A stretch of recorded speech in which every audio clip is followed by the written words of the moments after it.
Yang bersalah siapa? Orang sekelilingnya. Siapa bang? Termasuk kuasa hukumnya.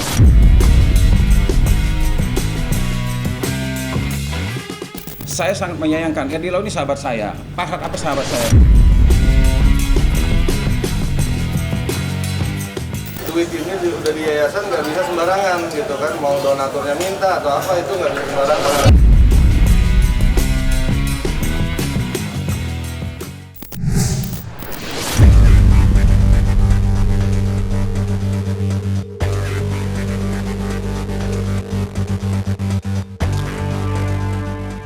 Kisruh uang donasi senilai 1,3 miliar antara Novi dan Agus kini mendapat sorotan luas dari sejumlah kalangan. Baru-baru ini sejumlah lawyer menyatakan dukungannya terhadap Novi usai Agus dan kuasa hukumnya, dalam hal ini Farhat Abbas, melaporkan Novi. Farhat meyakini jika Novi dapat dipenjara atas sikapnya terhadap Agus belum lama ini. Terkait polemik uang donasi yang sebelumnya diterima oleh Agus, Farhat dengan tegas menyebut jika uang donasi tersebut seharusnya menjadi milik Agus. Terlebih saat Agus dan Novi dipertemukan di podcast Denny Sumargo, Novi sama sekali tidak membahas yayasan yang selama ini disebut-sebut menjadi tempat Novi menyimpan uang donasi Agus senilai 1,3 miliar. Lantas, apakah hal itu sudah cukup dijadikan bukti untuk menguatkan jika Agus sebagai orang yang berhak atas uang donasi tersebut?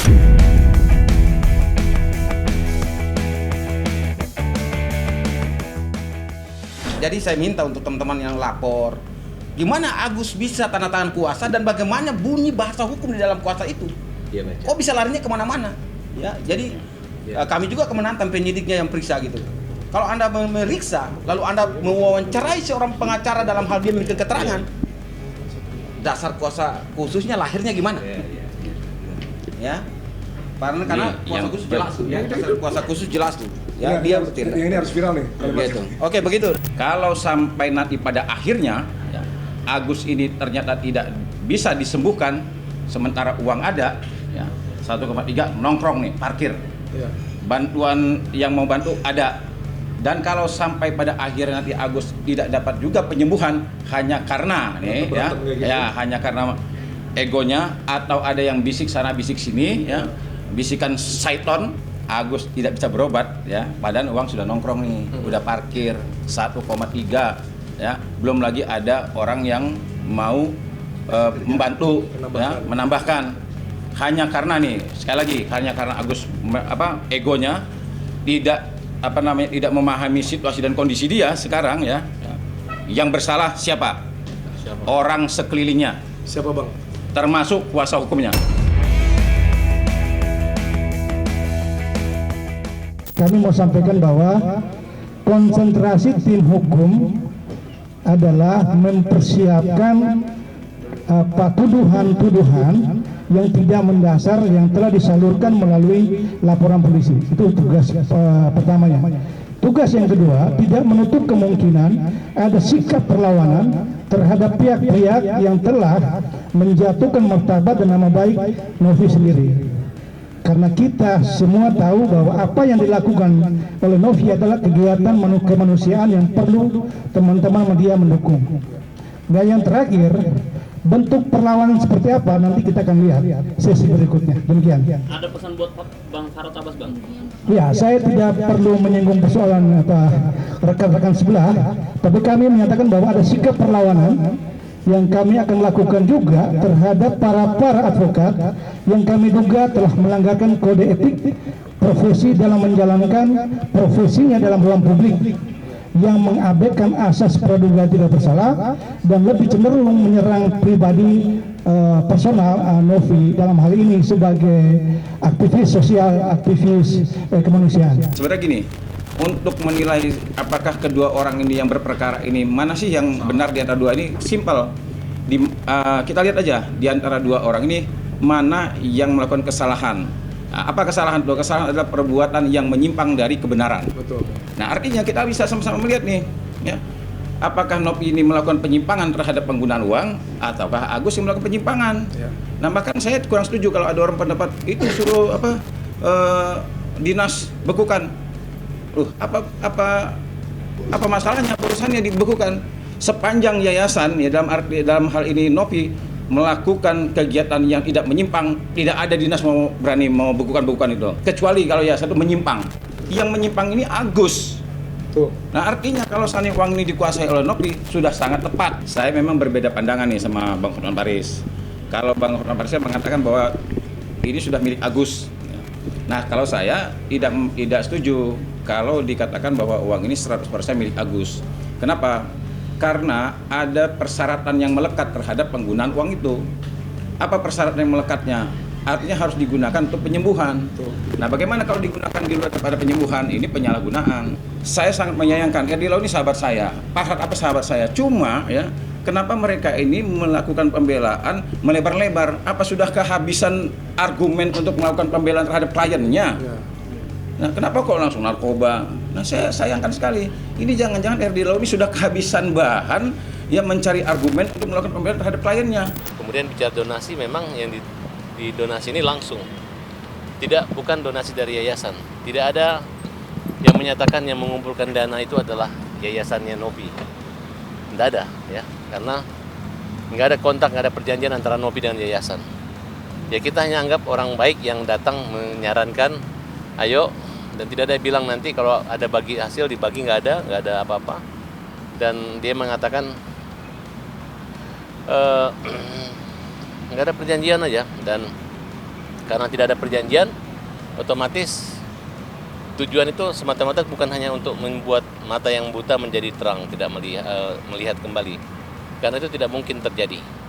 Nah, kalaupun dibenarkan apabila Agus menggunakan untuk kepentingan Agus dan keluarga. Karena itu adalah sumbangan. Bukan sumbangan ini buat mata Agus sampai nyala, kemudian nggak boleh dikasih ke ibunya untuk makan, untuk tidak boleh sewa rumah atau tidak boleh rumah, nggak ada larangan seperti itu. Dan perlu diketahui bahwa itu uang belum digunakan untuk apa-apa. Itu uang 1,3 miliar sudah di Novi dan yayasannya. Nah, jadi saya nggak bisa berdebat lagi. Kecuali uang masih di kita, bolehlah kalian negatif sama kita. Nah, harusnya kan negatifnya sama yang menguasai barang gitu. Kenapa diambil? Padahal kalian tidak punya legal standing maupun kapasitas untuk menguasai uang itu.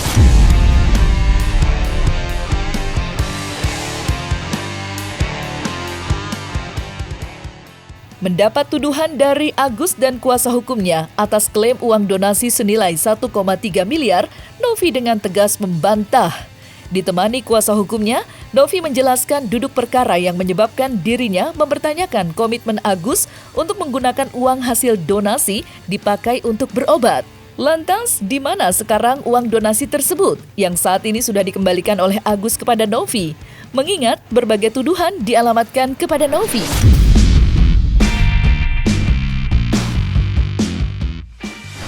Jadi sebelum ngepost itu, apapun harusnya cari data yang akurat dulu.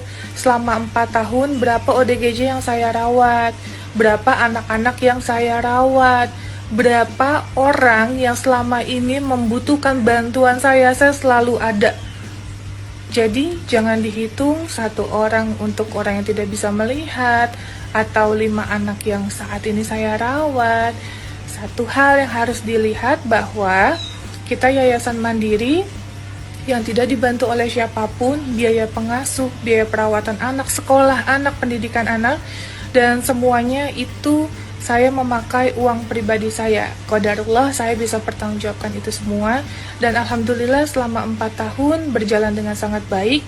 Saya juga selama 4 tahun melakukan pengobatan untuk ODGJ di seluruh Indonesia.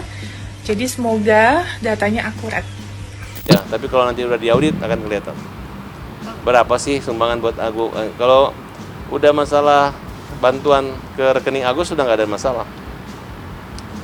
Dan nanti ada beberapa laporan juga, bukti-bukti tentang manipulasi data dan sumbangan dari Jawa Timur, dari mana-mana akan diserahkan kepada tim. Kita akan melakukan investigasi. Lembaga LSM kami Hajar maupun sebagai kuasa daripada Agus. Dalam konteks kemanusiaan memang nggak cocok apa yang dilakukan Novi itu. Masalahnya, uang 1,3 M itu sudah diserahkan ke Yayasan si Novi dari pihak Agus. Uang yang dipakai Agus sekitar 200-an itu sudah diganti oleh Bang Densu. Udah kan, udah komplit kan uangnya. Terus apa lagi? Gue punya video 4 hari yang lalu dia komal di mana-mana menjelaskan uang itu diperuntukkan itu untuk ibunya, untuk membayar hutang. Ya kalau uangnya aja udah sama lu, lantas apalagi yang lu ributin gitu.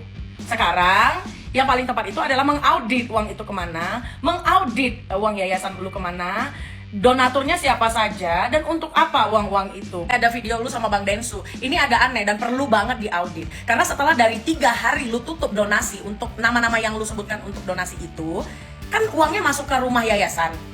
Seberapa banyak uang yang terkumpul setelah 3 hari? Untuk apa uangnya? Operasional, kan ODGJ butuh makan. Emang makannya ODGJ berapa? Gitu. Lu kasih mereka fasilitas apa saja? Nah, itu kemudian harus dipertanggungjawabkan. Jadi sekarang kalau lu keluar-keluar seolah-olah hanya Agus yang pantas untuk diaudit, padahal uang udah dikasih ke lu. Jadi poinnya di sini adalah yang pantas untuk diaudit itu si Novi. Duit ini udah di yayasan nggak bisa sembarangan gitu kan, mau donaturnya minta atau apa itu nggak bisa sembarangan. Kalau dinas sosial. Iya. Di sini tidak ada kepentingan pribadi, apapun yang keputusannya kita ikuti aja. Kita ikutin pemerintahan aja lah. Saya siap untuk diaudit. Saya sudah siapkan mutasi rekening yayasan dan juga pribadi saya, dan bahkan kalau diperlukan semua tim kami siap untuk dimutasi rekeningnya.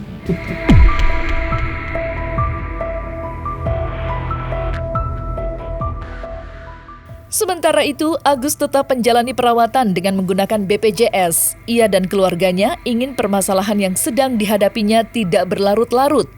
Ditemani istri dan keluarganya, tampak Agus menjalani perawatan mandiri. Lantas, seperti apa kondisi Agus saat ini? Dan apa reaksi Farhad Abbas selaku kuasa hukum Agus atas polemik mengenai uang donasi tersebut?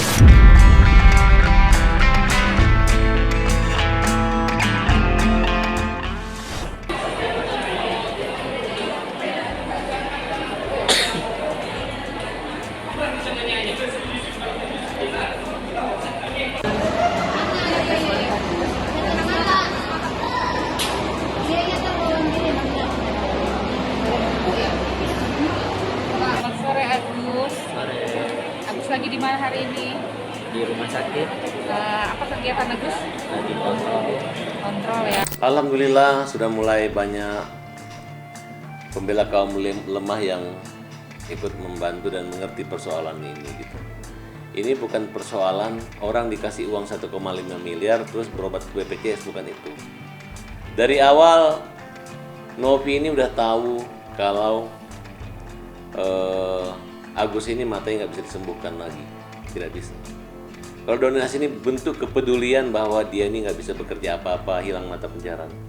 Hanya selama ini mungkin kalian mendonasi yayasan, ya orang yang diurus itu hanya anak-anak orang gila, anak kecil yang nggak tahu apa-apa, yang tidak diaudit yayasan itu. Kebetulan kalian dapat sekarang adalah seorang manajer yang pintar gitu, yang mungkin kelihatannya buta, bisa kalian injak-injak, bisa kalian bersujud-sujud, tapi dia juga punya otak. Dia tahu mana benar, mana pengacara yang benar, mana pengacara pembela kaum lemah, mana orang pintar hebat gitu. Saya melihat Agus ini mengalami sakit yang kedua kali dan berkali-kali sakit, karena tidak hanya matanya yang sakit ya, panas, infeksi dan segala macam, tapi fisikis dia sakit ya, karena yang kita lihat ini Novi ini awalnya baik, kelihatan membantu, tapi belakangan yang dia sudah menerima uang 1,3 miliar. Kenapa lu bikin seolah-olah cepat-cepat Agus mau berobat di sana? Tiba-tiba Agus kan memang dari awal dia di rumah sakit Cipto. Tiba-tiba dia sen BPJS, lu diem, lu tersinggung sama istrinya, lu omongin. Nggak enak loh dikasih 1,5 miliar tapi ke BPJS. Itu kan mempermalu, membuat orang marah sama Agus. Ya kalau Agusnya digituin kan kasihan loh, dia orang buta. Kalau salah kan diluruskan, diperbaiki dikit. Tuh uang udah di kamu kok, uang di kamu Novi, uang di kamu 1,3 miliar. Mereka menjelaskan donasi yang keluar itu hanya di split awalnya gitu, karena ATM beliau adalah rusak katanya ya, rusak. Terus takutnya butuh donasi besar, jadi bisa di backup sama istrinya katanya gitu. Butuh pengeluaran besar. Terus saya menanyakan, jadi uang yang di istrinya itu masih utuh? Masih. Semuanya yang di split masih utuh? Masih. Katanya statementnya seperti itu. Sampai Mas Gedi telah datangnya, akhirnya Mas Gedi datang, tidak ada pembahasan terkait donasi yang keluar juga. Pada saat di jalan ya Mas, kita baru berbicara terkait uang yang 90 juta itu udah ditanyakan belum? Nah, 95,8 sekian lah ya. Sudah ditanyakan belum? Terus saya bilang, donasi uang apa gitu, saya nggak tahu soal 90 juta sekian itu. Ternyata uang 90 juta sekian pernyataannya adalah untuk bayar hutang rumah gitu. Ya sekali lagi dijelaskan pada saat ditanyakan untuk bayar hutang rumah. Dan di situ jujur saya kaget karena apa ya, saya kan di sini meminta tolong.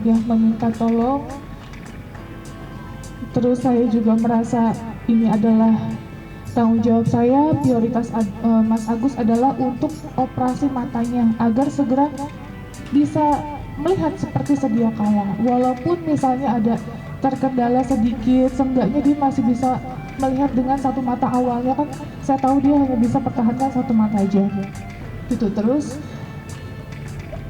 akhirnya saya menanyakan itu adanya permintaan maaf dari keluarga dan kejujuran atas uang yang sudah dipakai.